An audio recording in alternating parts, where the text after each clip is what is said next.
welcome to the deep dive.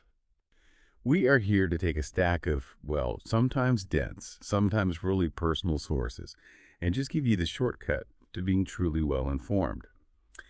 Today we're tackling a topic that is so profoundly important, but, is often treated with this awkward silence or dismissive jokes.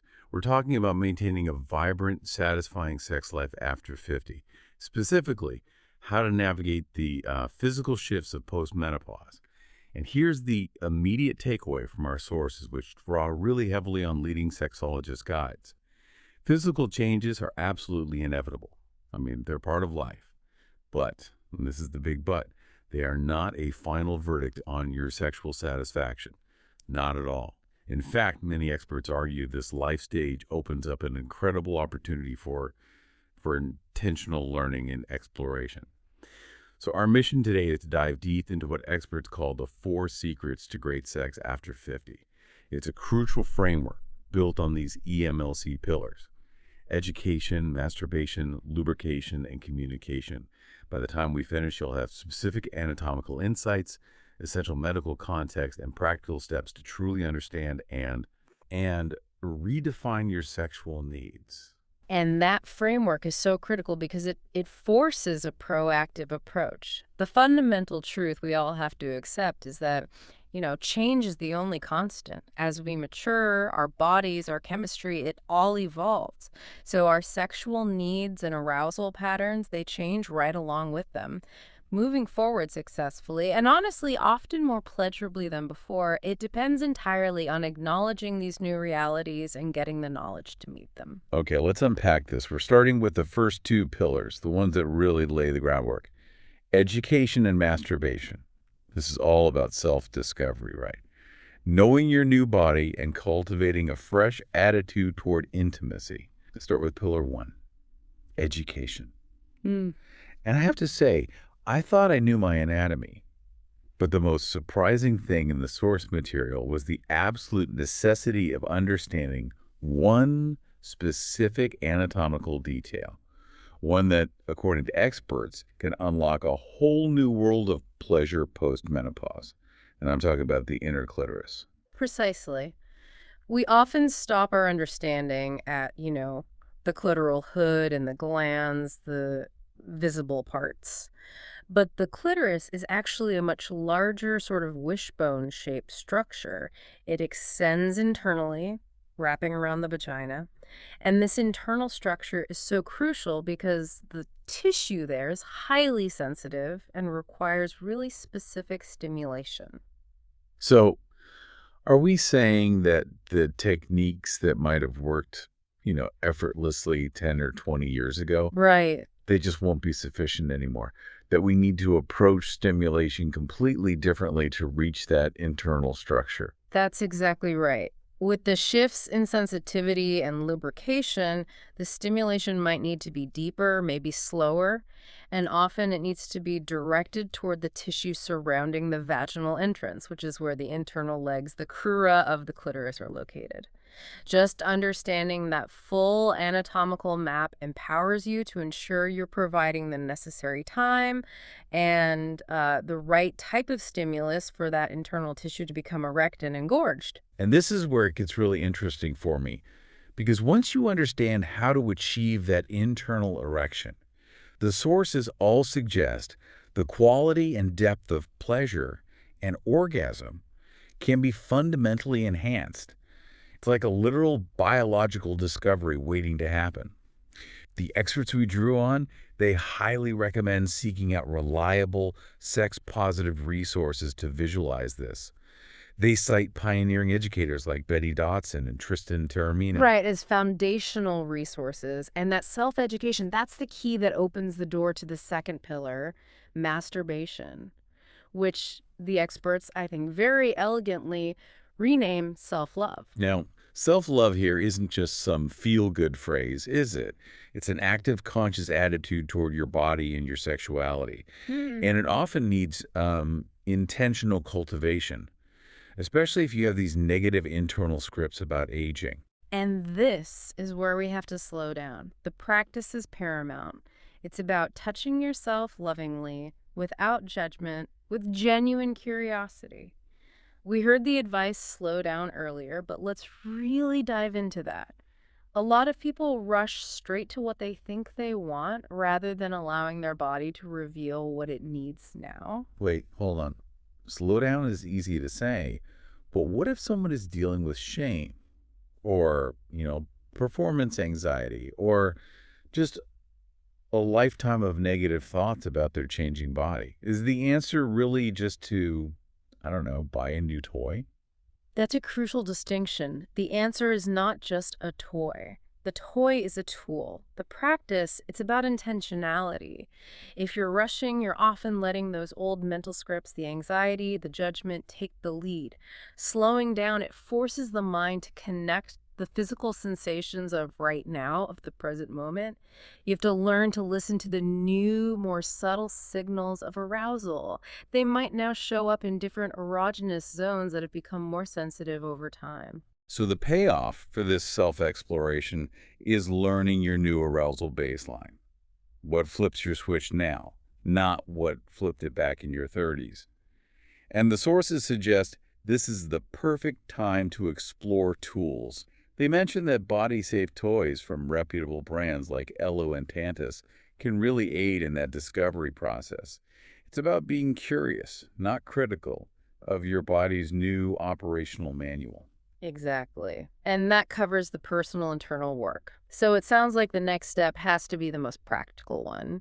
Dealing head on with the physical realities that make the rest of this conversation, well, difficult for so many people. We transition now to pillar 3, which is lubrication. And this is where we have to emphasize the non-negotiable medical importance of proactive care. This pillar is so essential. It directly addresses the number one physical complaint after menopause, that natural, significant drop in estrogen. It inevitably leads to vaginal dryness and often thinning of the tissue, and the sources were unanimous on this. Pain and discomfort are the biggest barriers to continued sexual activity. And this is not just about comfort during sex. This is the crucial health detail that warrants a deep dive. If that tissue dryness and thinning, medically it's known as genitourinary syndrome of menopause, if it's left unchecked, it can lead to severe conditions, things like vaginal atrophy. The tissue becomes brittle, it's prone to tearing, and in rare, very severe long-term cases, there can even be fusing of the vaginal walls. So maintaining moisture isn't optional, it's fundamentally necessary for long-term health. Wow. That sounds alarming, but it really underscores why this proactive approach is so vital. Okay, so what does this all mean for solutions? We need to differentiate, right, between remedies for sexual activity and ongoing health maintenance. Absolutely. We can break the solutions into 3 layers. Layer 1. For sexual play, you need a high-quality, water-based lubricant, applied externally just for friction reduction. Layer 2 is for daily maintenance. Many individuals need a dedicated internal vaginal moisturizer. This works kind of like lotion for the vaginal tissue. It restores elasticity and hydration. And then there's layer 3, which is where a medical consultation becomes paramount. If the atrophy is significant, topical estrogen or even full hormone replacement therapy HRT might be necessary to truly repair and maintain the skin. Topical estrogen is a major point of discussion, and our sources address the history here. For listeners who might be hesitant because of past headlines, what is the current medical context around localized HRT? Yeah, what's fascinating here is the evolving risk assessment. For years, HRT had this generalized black box warning. That was because of studies on oral hormone therapy, which showed increased risks for cardiovascular events and some cancers. But the FDA has been updating its guidance. Topical estrogen, which is applied directly to the vaginal tissue, it uses a much lower dose. It's not absorbed systemically in the same way. I see. It is incredibly effective at reversing that tissue thinning and dryness with a much, much lower risk profile. And that distinction is why it's so critical to consult an OBGYN who has expertise in menopause. They can tailor the treatment to your specific symptoms and your overall health risks. That distinction, localized versus systemic, that is the deep dive insight right there. Okay, before we leave this pillar, we need the expert warning about ingredients. When you're selecting a product, what do you need to look for and what must you absolutely avoid? You want gentle, soothing, water-based, and pH balanced. That's the goal. The avoidance list, though, is just as important. You should steer clear of glycerin, parabens, fragrances, propylene glycol, and sodium lauryl sulfate. Why those specific ingredients? Tell us the why. Well, they disrupt the delicate ecosystem we are trying so hard to maintain.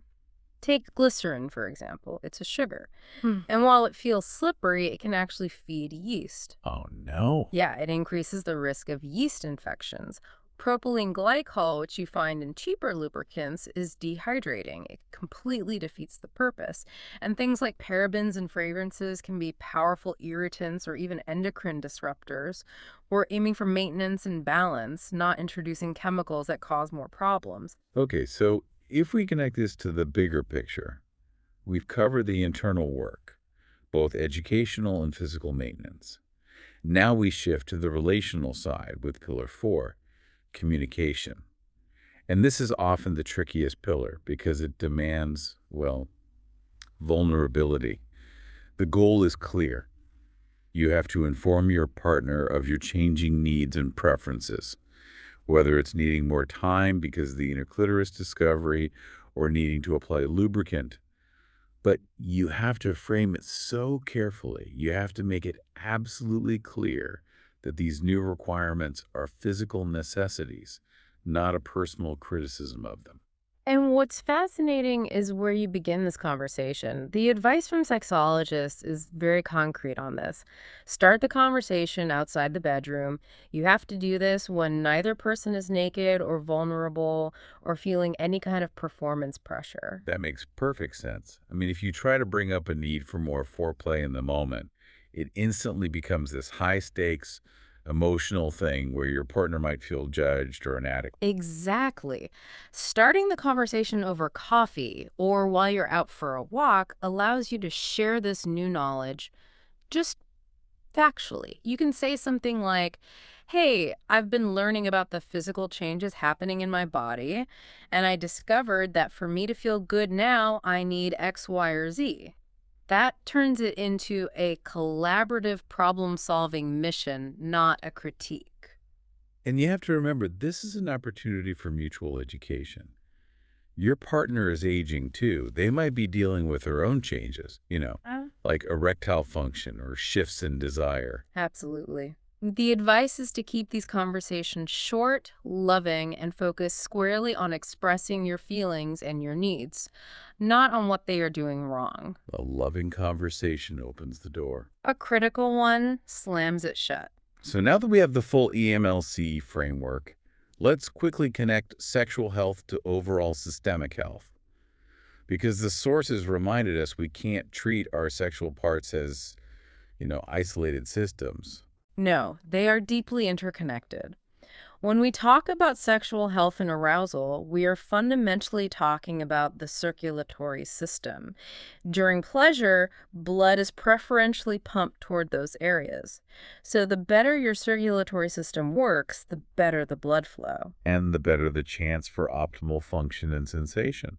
Exactly. So paying attention to heart health, diet, exercise, it's not just about avoiding disease. It directly impacts how well those parts of our body function for enjoyment. It's an investment in pleasure. Right. And a final critical medical note. If you are experiencing persistent pain or bleeding during sex, or if you suspect any prescription meds like certain blood pressure medicines or antidepressants are causing side effects, you must consult your doctor. Don't normalize pain. And finally, we have to acknowledge the most powerful player in the room, the one we've kind of danced around but haven't given enough airtime to yet. Indeed. We mentioned shame and mental scripts earlier, and we must return to that. You can never forget that mental health, emotional connection, self-acceptance, They play the most significant role. The brain is, hands down, the most powerful sex organ. If the mind isn't engaged, no amount of technical knowledge is going to solve the issue. What a complete deep dive. We've gone from anatomy to attitude, from medical necessities to communication strategies. Let's bring this EMLC framework home for the listener. The key takeaways are straightforward and I think very actionable. First, change is normal and self acceptance fuels desire. Second, self education empowers pleasure. You now know about the crucial role of the inner clitoris and why your technique might need to change. Third, lubrication is truly non negotiable for comfort and health, and it requires a really nuanced approach. And fourth, communication has to be planned. It has to be executed outside the vulnerability of the bedroom to really succeed. You came to this deep dive looking for expert knowledge, quickly but thoroughly, and now you have a strong, comprehensive framework to approach this entire stage of life with um, confidence and curiosity. And as we always do, let's end with a final provocative thought for you to mull over. If the brain is indeed the most powerful sex organ, and these physical changes require us to intentionally educate ourselves about our physical anatomy, like that crucial understanding of the inner clitoris, what new pleasure pathways can we discover by intentionally educating and challenging our deepest, oldest mental scripts? The ones around aging and desire and sexual identity. That journey of mental self-discovery might be the most rewarding deep dive of all. Thank you for diving deep with us. We'll see you next time.